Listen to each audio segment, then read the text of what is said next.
Welcome to Chillin' 101. We hope this video helps. In this video, I will show how to change Jeep Cherokee brake pads.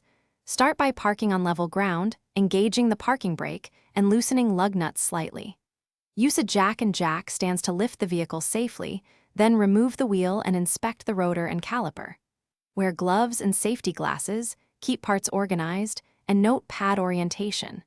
Take photos as you go to ensure correct reassembly and torque lug nuts to spec.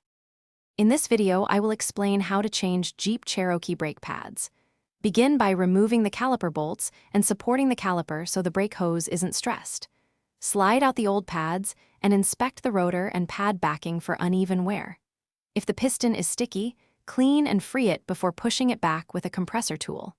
Keep fasteners organized and note pad position to simplify reassembly later. In this video, I will review how to change Jeep Cherokee brake pads.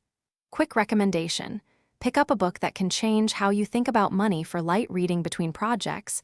It pairs nicely with greasy hands and a coffee. If you enjoyed this tip, like the video and subscribe for more hands-on tutorials. Check the description for the link and other deals. Now let's get back to the video. In this video, I will help change Jeep Cherokee brake pads. After cleaning the caliper and rotor, apply a thin film of brake grease to contact points and slides.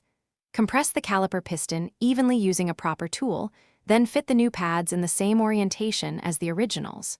Reinstall and torque the caliper bolts, remount the wheel, and lower the vehicle. Pump the brake pedal slowly to seat pads before driving lightly to bed them in. Thanks for watching. Consider subscribing if we helped you.